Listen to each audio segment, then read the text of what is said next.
Olha, eu vou dar uma informação. O, o, o Dorival Júnior está preocupado. O Dorival Aí. Júnior está preocupado com a ausência dos jogadores, a ausência do Nestor, a ausência do Caleri, a ausência do Lucas. Ele está preocupado com esses jogos, com essa tabela. Essa informação de quem convive com ele.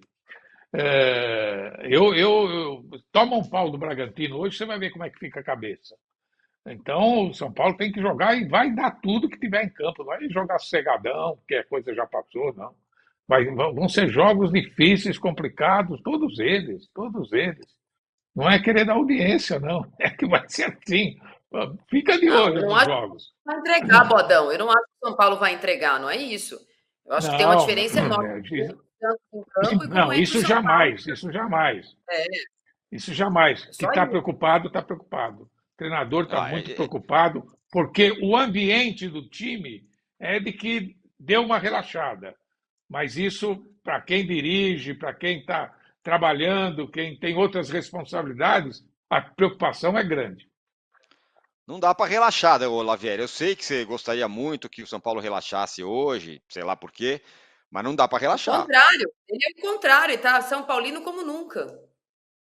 Eu hoje, eu acho que pelo bem do futebol paulista e tudo mais, um equilíbrio, eu acho que seria legal que o São Paulo ganhasse hoje, para É, poder ficar tranquilo, para a gente é ter um São igual. Paulo com a cabeça apenas em 2024. Não dá para relaxar. Eu tava olhando aqui agora, a diferença são 6 pontos, né? 5 pontos. Imagina chegar na última rodada, o São Paulo precisando de ponto e o Flamengo precisando de ponto para ser campeão. Pois é. O Cruzeiro tem 37 pontos, que é o primeiro da zona de abaixamento, e o São Paulo tem 42 pontos. Então, isso aí são 5 pontos de diferença. E a grande questão da tabela do São Paulo, a gente vai olhar, o São Paulo ele tem alguns confrontos que aparentemente são tranquilos, mas que ele pode dar pontos para quem está brigando ali pelaquela zona intermediária diretamente com ele. Santos, Cuiabá, Bahia. São 3 jogos que, dependendo do Exatamente. que estiver acontecendo, ele pode ser ultrapassado. Aí tem depois, no final, Atlético Mineiro e Flamengo, que tem tudo para ter que vencer até a última rodada, seja por briga no título ou seja por conta do G6, G4. Então, assim, é uma situação que, tá tranquilo, não vai cair, mas a turma lá de baixo, Tirone, deu uma revigorada de repente nesse campeonato que a gente não esperava. O Vasco conseguiu vencer, o Santos, mesmo depois de tomar 7-1 do Inter, o Santos achou alguns resultados. Então, assim, eu ainda acho que o São Paulo não tem muitas chances de ser rebaixado, essas coisas, mas também não dá para, tipo, entregar assim, do tipo, não quero saber, dos 42 eu preciso vencer mais um, aqui eu chego aos 45 tranquilo, não penso mais nada. Não acho que vai ser tão tranquilo assim. Então, por mim, por isso que eu digo, hoje seria um bom dia, e aí, claro que tem a brincadeira da briga pelo título, de atrapalhar o Bragantino, mas é porque seria um dia, quanto antes, melhor. Então, se não for hoje, tem que ser no próximo jogo.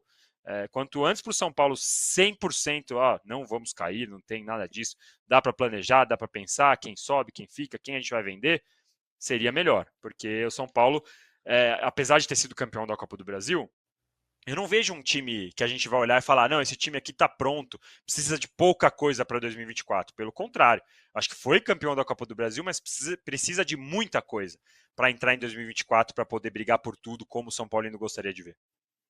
O Fábio Flauzino aqui fala exatamente. O São Paulo pode terminar na semana atrás do Santos, do Cuiabá e do Corinthians. Hoje é jogo decisivo, sim, senhor. Diz ele. Vamos De fato, tricolor.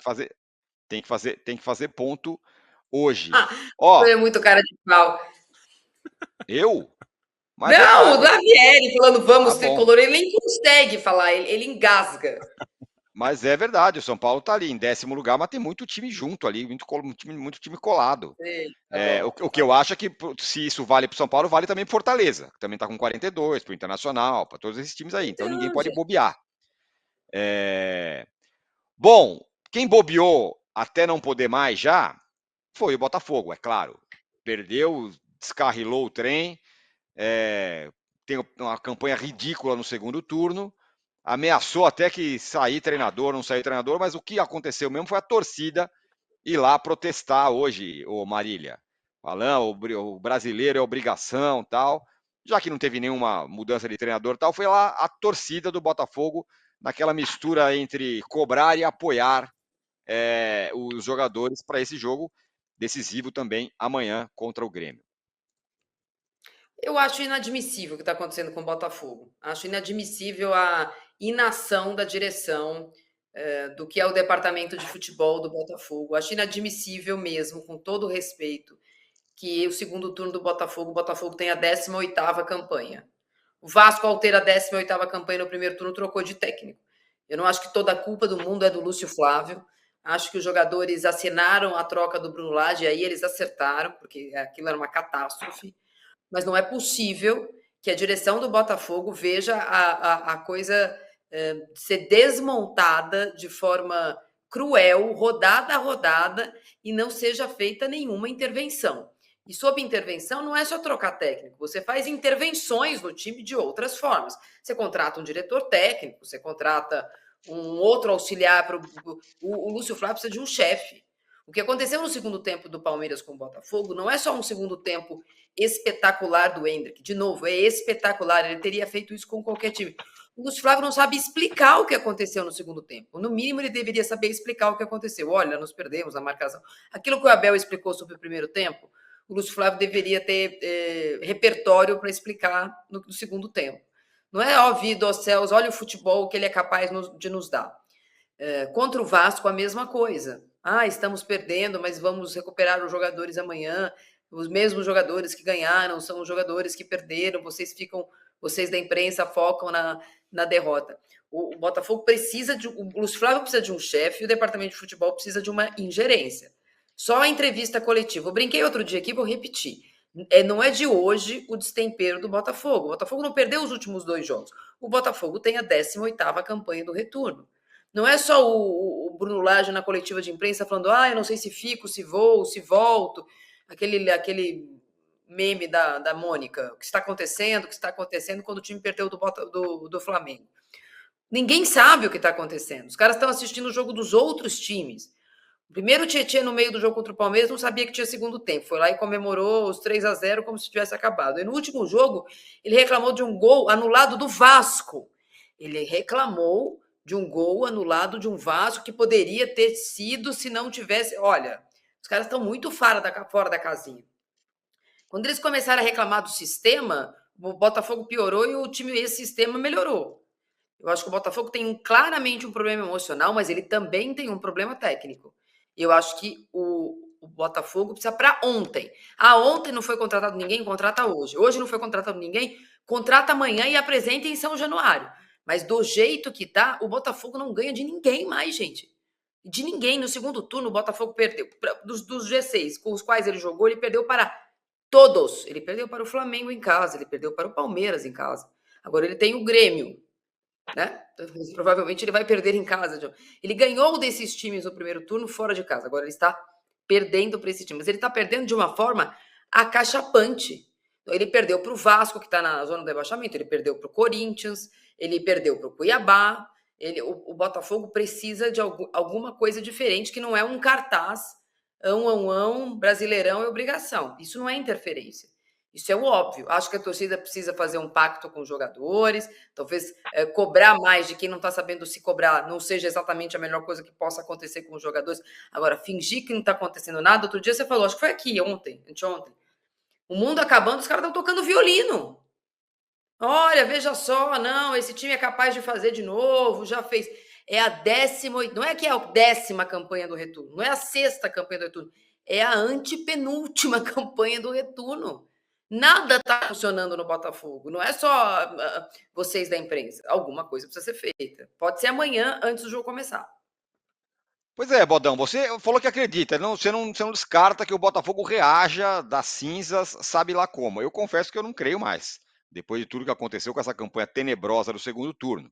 Eu sei que futebol é futebol, mas e aí?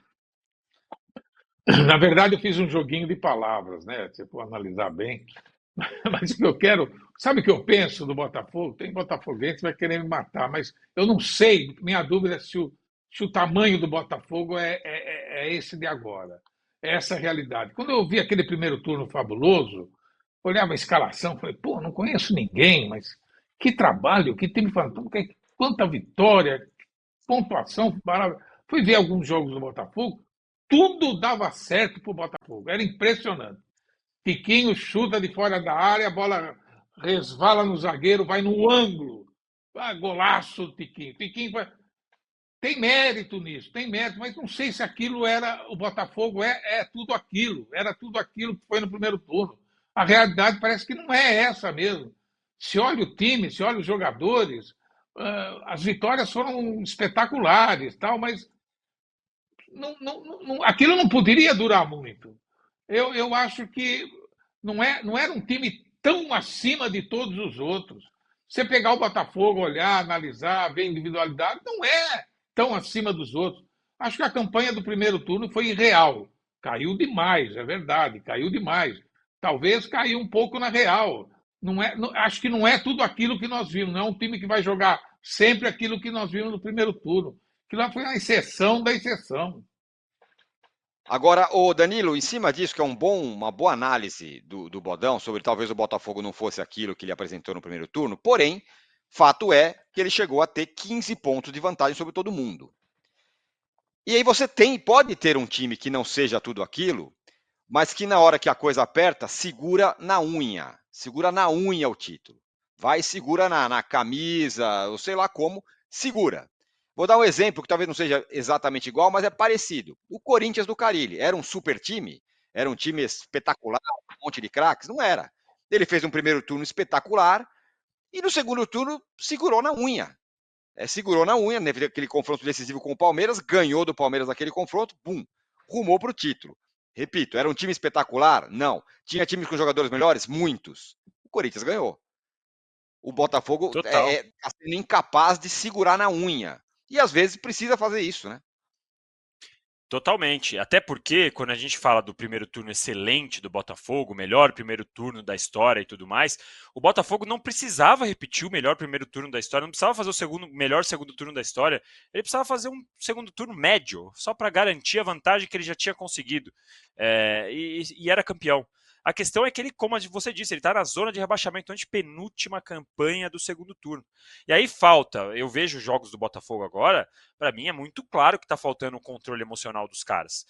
Jogadas que eles aceleram quando não é para acelerar. O Tiquinho, que era a ilha de segurança, o melhor jogador do campeonato, às vezes a bola bate na canela, vai para fora, ele já olha para o céu e já faz assim, já não é aquela coisa que era vamos, vai dar, confiante do jeito que era. O Eduardo teve queda de produção, o que é normal. Quando você tem um time que desponta, depois de um tempo os caras olham e pensam como você vai marcar, como você vai anular, normal. É normal que isso aconteça, mas o Botafogo tinha que estar preparado para isso. E aí, nessa hora, pesa tudo.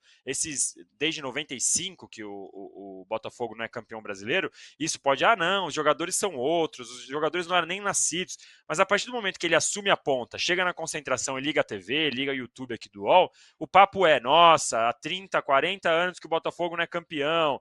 Isso contamina o cara. Para alguns é uma motivação, para outros é uma pressão danada. Tem um monte de jogador ali que, já jogou na Europa, que já rodou, que está voltando agora para o Brasil, mas que nunca ganhou nada importante, que não tem um peso nas costas, como você disse, não sabe segurar na unha. E os técnicos que o Botafogo teve agora, desde a saída do Luiz Castro, mostraram que também não estão conseguindo fazer esse trabalho. E aí, para piorar, na minha opinião, para piorar o que o Botafogo tem feito, a minha opinião é, eles estão achando essa teoria da conspiração, se contra tudo e contra todos, que às vezes, deixo bem claro, funciona. A gente já viu time sendo campeão na base do contra tudo e contra todos, com preleção mostrando coisa da imprensa, com preleção mostrando torcedor e tudo mais, já aconteceu. Mas tem vezes que esse contra tudo e contra todos, ele surte o efeito oposto. Então você vê o Tietê dando entrevista no meio do intervalo, falando que, o Flamengo reclama da arbitragem, porque foi falta em mim. O Marçal falando que a vitória do Palmeiras foi condicionada, sendo que tinha um pênalti para o Botafogo aos 38 do segundo tempo. Foi condicionado o Tiquinho errar o pênalti também?